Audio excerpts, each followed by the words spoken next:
नमस्कार,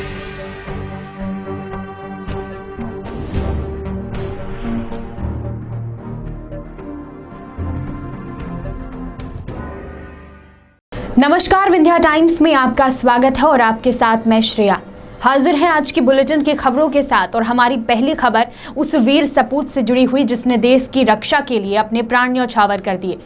गलवान घाटी में चीन के साथ हुई झड़प में विंध्य के वीर सपूत दीपक सिंह शहीद हो गए। इस खबर के बाद से दीपक के गांव में मातम छा गया। परिवार से लेकर गांववासी सभी दीपक के अंतिम दर्शन के लिए नम आंखों से उनका इंतजार कर रहे थे और आज उनका पार्थिव शरीर उनके गृहग्राम फरेंदा पहुंचा। गांव के वीर सपूत दीपक सिंह की एक झलक के लिए हजारों की संख्या में भीड़ उमड़ी थी। सभी ने नम आंखों से दीपक के अंतिम दर्शन किए। राजकीय सम्मान के साथ शहीद दीपक का अंतिम संस्कार किया गया। देश के मुखिया शिवराज सिंह चौहान शहीद दीपक को श्रद्धांजलि देने फरेदा गांव पहुंचे। हर जगह शहीद दीपक अमर रहे के नारे लगाते रहे और आज दीपक सिंह हमेशा के लिए अमर हो गए। नम आंखों अमर रहे के नारों के बीच दीपक सिंह आज अमर हो गए। देश की रक्षा के लिए प्राण न्यौछावर करने वाले शहीद विंध्य के वीर सपूत दीपक सिंह का आज अंतिम संस्कार हुआ। पिता पत्नी का रो रो कर बुरा हाल था। अमर रहे के नारों के बीच हजारों की संख्या में लोग दीपक के अंतिम दर्शन के लिए पहुंचे। मुख्यमंत्री शिवराज सिंह चौहान भी फरेदा गांव पहुंचकर शहीद दीपक सिंह को श्रद्धांजलि अर्पित की। उनके पार्थिव शरीर को कंधा दिया। दीपक सिंह चीनी फौज को मारते मारते मरे हुए।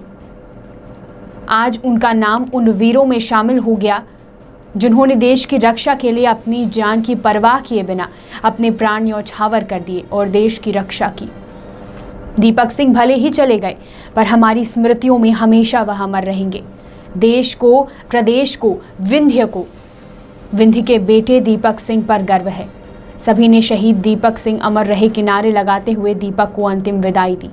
अंत में सबकी जुबान पर एक ही बात थी, मैं जला हुआ राख नहीं अमरदीप हूँ, जो मिट गया वतन पर मैं तो शहीद हूँ। और अभी 5 बजे वोटों की गिनती होनी है, इसलिए उन्होंने मुझे विशेष रूप से कहा है कि शरीर मेरा यहाँ है लेकिन अंतरात्मा फरेहदी में है। तो उनकी तरफ से भी मैं श्रद्धा के सुमन अर्पित करता हूँ और परमपिता परमात्मा से प्रार्थना करता हूँ कि वो उनको तो अपने श्री चरणों में स्थान देंगे ही, दिवंगत आत्मा को शांति दे और उनके परिजनों को ये गहन दुख सहन करने की क्षमता दे। ओम शांति। फरेंदा गांव की तस्वीर भी बदलेगी सर। आपने देखा होगा कि बहुत ज़्यादा विकास नहीं हो पाया है, जितनी ज़रूरत थी इस गांव को, जो आवश्यकता है ग्रामवासियों ने दिया उसको पूरा किया। प्रदेश सरकार चीनी बस्तियों के साथ चीन से निपटने के लिए क्या तैयारी है? ऐसा कि तो मैं मध्य प्रदेश वासियों से अपील करता हूँ कि चीन में बने हुए सभी सामानों का बहिष्कार करें। हमारी सेना भी चीन को जवाब देगी, लेकिन हम आर्थिक रूप से भी उसको तोड़ेंगे। और इसलिए सभी प्रदेशवासियों से विनम्र अपील है कि देशभक्ति के भाव से भरकर, जैसा हमारे यशस्वी प्रधानमंत्री श्रीमान नरेंद्र मोदी जी ने कहा है, स्वदेशी अपनाएं, चीनी सामानों का बहिष्कार करें, लोकल में जो बनता है उसको प्राथमिकता दें। भारत चीन को मुंह तोड़ जवाब देगा।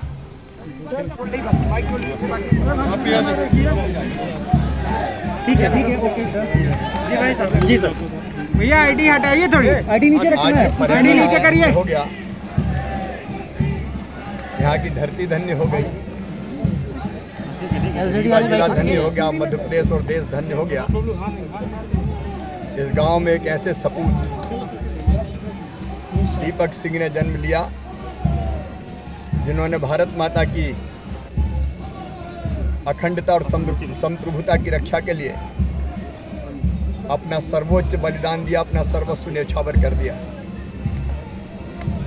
मार के दीपक बलिदान हुए और ऐसे सपूतों के रहते हुए भारत माता की तरफ कोई आंख उठाकर नहीं देख सकता। हमें गर्व है अमर शहीद दीपक सिंह जी पर। मैं उस माँ को प्रणाम करता हूँ, पिता को प्रणाम करता हूँ जिन्होंने उन्हें जन्म दिया। दीपक सिंह चले गए, लेकिन अपनी स्मृतियों में वो हमेशा हमारी स्मृतियों में अमर रहेंगे। हम उनको वापस नहीं ला सकते, लेकिन ये परिवार दीपक सिंह जी का अकेला नहीं है। इनके साथ पूरा देश, पूरा प्रदेश खड़ा हुआ है। मध्य प्रदेश सरकार की ओर से हमने फैसला किया है, अमर शहीद दीपक सिंह जी के परिजनों को 1 करोड़ रुपए की सम्मान निधि दी जाएगी। उनका विवाह अभी नवंबर में ही पिछले साल हुआ था। उनकी धर्मपत्नी को शासकीय सेवा में लिया जाएगा। एक मार्ग का नाम दीपक सिंह जी, अमर शहीद दीपक सिंह रखने की बात हुई है, वो नाम भी रखा जाएगा।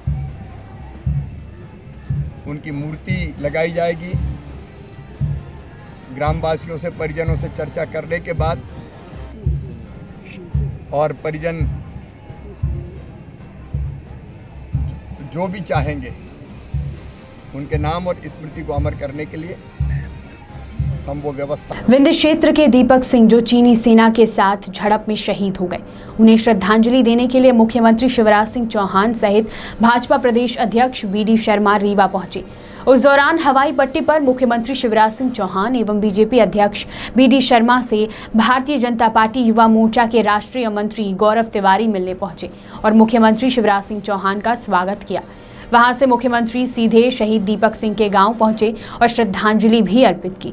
इस अवसर पर भारतीय जनता पार्टी युवा मोर्चा के राष्ट्रीय मंत्री गौरव तिवारी, सिमरिया जनपद पंचायत के अध्यक्ष प्रतिनिधि संजय द्विवेदी, बीजेपी जिला अध्यक्ष डॉक्टर अजय सिंह पटेल भी मौजूद रहे। भारत की सेना के ऊपर चीनी सेना के द्वारा किए गए कायराना हमले के बाद देश भर में चीन का विरोध किया जा रहा है।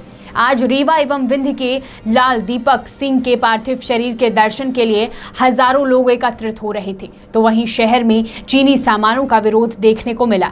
बता दें कि विंध्य वाहिनी संस्था एवं जय महाकाल संगठन, रॉयल राजपूत संगठन द्वारा आज चीनी सामान का विरोध किया गया एवं चीन के राष्ट्रपति शी जिनपिंग का पुतला दहन किया गया। साथ ही संगठन के द्वारा रैली भी निकाली गई। शिल्पी प्लाजा, सिरमौर चौराहा, कॉलेज चौराहा होते हुए रैली में चीन के खिलाफ नारेबाजी की गई। बता दें कि पूरे भारत देश में चीन के खिलाफ गुस्सा सामने आ रहा है और रीवा में भी विरोध प्रदर्शन देखने को मिला। सामाजिक संगठन के द्वारा वीर शहीद दीपक सिंह गहरवार को श्रद्धांजलि अर्पित की गई। सामाजिक संगठन के द्वारा बताया गया कि दीपक सिंह गहरवार रीवा जिले के रहने वाले हैं। उनके सम्मान में यह रैली निकालकर चीन का विरोध प्रदर्शन किया जा रहा है। आज आप लोग रैली निकाल रहे हैं, क्या उद्देश्य है? बिल्कुल, आज विंध्य वाहिनी संस्था, जय महाकाल सेवा संघ, रॉयल राजपूत तमाम सामाजिक संगठनों के माध्यम से जो चीन ने शिखंडी बर्ताव दिखाया है और विंध्य के सपूत अमर शहीद दीपक सिंह शहीद हो चुके हैं, उनके सम्मान में और कायर चीन के सामानों के विरोध में तमाम सामाजिक संगठन, जय महाकाल सेवा संघ, विंध्य वाहिनी संस्था, रॉयल राजपूत, हम सभी एकत्रित होकर के ये एक रथ है और शहीद के सम्मान में हम लोग आज उनके गांव पर जा रहे हैं और उन शहीद की शहादत को नमन करेंगे। और लगातार हम ये संदेश पूरे रीवा के 827 ग्राम पंचायतों पर हम लोग जा कर के देंगे कि कायर चीन ने जो शिखंडी बर्ताव किया है उसके सामानों को हम अपने रीवा क्षेत्र में को नहीं रहने देंगे। हम उसका पुरजोर विरोध करेंगे। कायर चीन के सामानों का बहिष्कार करो, बहिष्कार करो। नाम देवेंद्र द्विवेदी, अध्यक्ष जय महाकाल सेवा संघ। आज शहर में NSUI छात्र संगठन के द्वारा गरीब एवं असहाय लोगों को मास्क और सैनिटाइजर दिया गया। छात्र नेताओं के द्वारा बताया गया कि कांग्रेस के वरिष्ठ नेता राहुल गांधी के जन्मदिन के अवसर पर यह शुभ कार्य किया जा रहा है और साथ ही यह भी बताया गया कि राहुल गांधी हमेशा से गरीब एवं असहाय लोगों की मदद करते आए हैं। उन्हीं से प्रेरणा लेकर उनके जन्मदिन के अवसर पर छात्र नेताओं के द्वारा मास्क और सैनिटाइजर वितरित किया जा रहा है। इसके साथ ही गरीबों के लिए फल फूल की व्यवस्था भी की गई है। संगठन के पदाधिकारियों के द्वारा साईं मंदिर के पास असहाय व्यक्तियों को बताया जा रहा है कि वह सोशल डिस्टेंसिंग का ध्यान रखें, जिससे वह महामारी से बच सकें। माननीय राहुल गांधी जी का जन्मदिन मनाने के लिए आए हैं। वो हमेशा गरीबों की मदद करते हैं। उन्हीं की प्रेरणा को लेते हुए हम सब NSUI के भाई बहन मिलकर मास्क का वितरण कर रहे हैं, यहाँ पे फलों का वितरण कर रहे हैं और सबसे वो कर रहे हैं कि सबको बता रहे हैं कि यहाँ पे आप सोशल डिस्टेंसिंग का पालन और कोरोना से बचने के कैसे वो कर रहे हैं। प्रकोष्ठ रीवा के अध्यक्ष रमाशंकर मिश्र ने तहसीलदार को 13 सूत्रीय ज्ञापन पत्र का विधिवत ब्यौरा देते हुए तत्काल समस्याओं का निराकरण करने की मांग की है। इस अवसर पर जवा, ढबौरा, अतरेला, पटेहरा, चौखंडी, रामबाग सहित कई गांवों के किसान व कांग्रेस के पदाधिकारी भी उपस्थित रहे। जवा तहसील में धरना प्रदर्शन के बाद तहसीलदार को ज्ञापन सौंपा गया।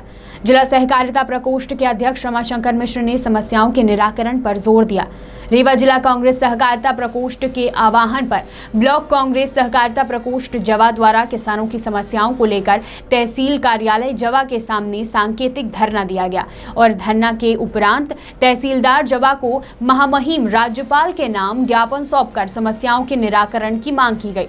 तहसीलदार जवा को ज्ञापन सौंपते हुए पदाधिकारियों ने कहा कि पूरे तहसील में धान एवं गेहूं खरीदी, नामांतरण और नक्शा तरमीम के साथ साथ अनुविभागीय अधिकारी की मुख्यालय में पदस्थापना के कारण जनमानस में असंतोष व्याप्त है। वहीं ग्राम पंचायतों में मनरेगा, इंदिरा आवास योजना, जवा जनपद में सुलभ शौचालय एवं नाली निर्माण के साथ साथ कृषि विभाग व अन्य विभागों के अधिकारियों द्वारा अपने कार्यालयों में लगातार नदारद रहने के कारण लोगों को कठिनाइयों का सामना भी करना पड़ रहा है। ज्ञापन में यह भी आरोप लगाया गया कि गरीबी रेखा एवं वृद्धा पेंशन के प्रकरण व प्रधानमंत्री कृषक सम्मान निधि के साथ साथ कोरोना जैसे महामारी के बावजूद जनपद पंचायतों व ग्राम पंचायतों द्वारा सरकारी राशि में व्यापक पैमाने पर भ्रष्टाचार किया जा रहा है, जिसकी जांच कमेटी बनाकर जांच कराई जाए। सिरमौर से सुभाष मिश्रा की रिपोर्ट। जहां प्रशासन गरीबों को रोजगार व राशन देने की बात करती है और लगातार जिला प्रशासन देख रेख भी कर रही है, पर लगातार जिले के कुछ लेम्स के अंतर्गत ग्रामीणों की तरफ से शिकायतें हो रही हैं। वहीं यह नया मामला शहडोल जिले के लेम्स चनौडी का है। चनौडी लेम्स के ग्राम बरगांव 18 पर आज शासकीय उचित मूल्य की दुकान में सैकड़ों की तादाद में ग्रामीण राशन लेने उचित मूल्य की दुकान पहुंचे, जहां साफ दिखाई दे रहा था कि शासन ने जो निर्देश जारी किए हैं वो बस कागजों तक ही सीमित हैं। लेम्स प्रबंधक चाहे जो कहे, पर कोटेदार शासन के निर्देशों का खुलकर धज्जियां उड़ा रहा है। पर शायद लेम्स प्रबंधक इस कोरोना महामारी से अनजान है। रास्ते से जाते वक्त मीडिया ने जब ये नज़ारा देखा तो ग्रामीणों ने इस भीड़ के बारे में जानकारी चाहिए। ग्रामीणों से इस चीज़ के बारे में जानकारी चाहिए तो मीडिया कर्मी चकित रह गए। वहां खड़े कोई भी ग्रामीण न मास्क लगाए हुए थे, न ही शासन के निर्देशों का कोई पालन हो रहा था। जब मीडिया ने कोटेदार से जानकारी लेनी चाहिए तो देखा कि कोटेदार लल्ला शर्मा तो चैन की नींद सो रहा था और उनका सहयोगी स्वयं कोटेदार बनकर अपनी मनमानी कर रहा था। पर कोटेदार को क्या, वहां पर देखा गया कि उनका सहयोगी कुछ चिल्लर पैसे तो ग्रामीणों को वापस ही नहीं कर रहा था। बरगवा 18 के ग्रामीणों ने कोटेदार के ऊपर आरोप लगाते हुए कहा कि कोटेदार के द्वारा 2 महीने का राशन नहीं दिया गया व जो शासन के द्वारा 1 महीने का राशन फ्री में दिया गया, कोटेदार ने उसे भी नहीं दिया। ग्रामीणों ने अपनी कई समस्याएं मीडिया को बताई। गरीब परिवार जो राशन के लिए छोटे बच्चों को लेकर कई घंटे बैठे दिखाई दिए। जहां प्रशासन लोगों को रोजगार व राशन देने की बात करते हैं, प्रशासन के ही कर्मचारी खुलकर ग्रामीणों का शोषण करते दिख रहे हैं। कोटेदार आप हैं? नहीं। कौन है? क्या कर रहे हैं? सो रहे हैं? बुला रहे हैं। आप कौन हैं? उनके सहायक हैं। अच्छा, यहाँ पर ये राशन वितरण का काम आपका? हाँ, राशन वितरण काम मैं करता हूँ। अच्छा, ये ग्रामीण बता रहे हैं बरगामा पंचायत के, कह रहे हैं कि हमें राशन नहीं मिलता कुछ लोगों को। राशन सबको मिलता है, किसी से भी आप XYZ पूछ लीजिए जो नहीं आया है। मैंने अभी पूछा है तो उन्होंने बताया 2 महीने का हमें राशन नहीं दिया गया और उनका कहना कि आप पूरा बेच दिए। नहीं, हम बेच दिए, कुछ भी कर दिए, इसकी बात नहीं है। वो आया ही नहीं है हमारे यहाँ जिसको राशन नहीं मिला, और जो भी आया है उसको राशन मिला है। ग्रामीण बहुत आरोप लगा रहे हैं आपके ऊपर। वो तो अब उनकी समस्या है भाई, क्या कहते हैं क्या नहीं कहते हैं। हम जो कर रहे हैं अब आप हमसे कहीं से भी पूछ लीजिए। अच्छा, क्या नाम बताए थे? लल्ला प्रसाद शर्मा। कहाँ से? कहाँ से? नेमुआ से। और कहाँ पर कोटा चलाते हैं? कोटा या बरगमा। कौन से गांव से हैं? करही टोला। अच्छा, ये यहाँ पर क्या समस्या हो रही है आपको? 2 महीने का राशन नहीं मिला है। क्यों नहीं मिला? वही तबीयत ठीक नहीं, शहडोल लड़का भर्ती किया है। हाँ, नहीं दे रहा है। क्या बोलते हैं कोटेदार? बोलते हैं कि नहीं मिलेगा। नहीं मिलेगा? क्यों नहीं मिलेगा? क्या पता, 2 महीना का 1 महीना के फ्री में दे रहा है अभी, और 1 महीने का पैसा। अच्छा, यहाँ राशन क्यों नहीं दिया गया आपको? बच्चा नंगा रहे इस लाई के रहन भाई लड़का के लाई के आयन तब फिर बोल दिन कि अब नहीं मिलेगा, वितरण हो गया है। अच्छा, दोबारा नहीं दिया? नहीं दिया, 3 कार्ड में नहीं पाए। कोटेदार क्या नाम है यहाँ के? क्या नाम है कोटेदार का? मैं मालूम नहीं। विंध्य की तमाम खबरों के साथ देखते रहिए विंध्या टाइम्स। बहुत बहुत धन्यवाद।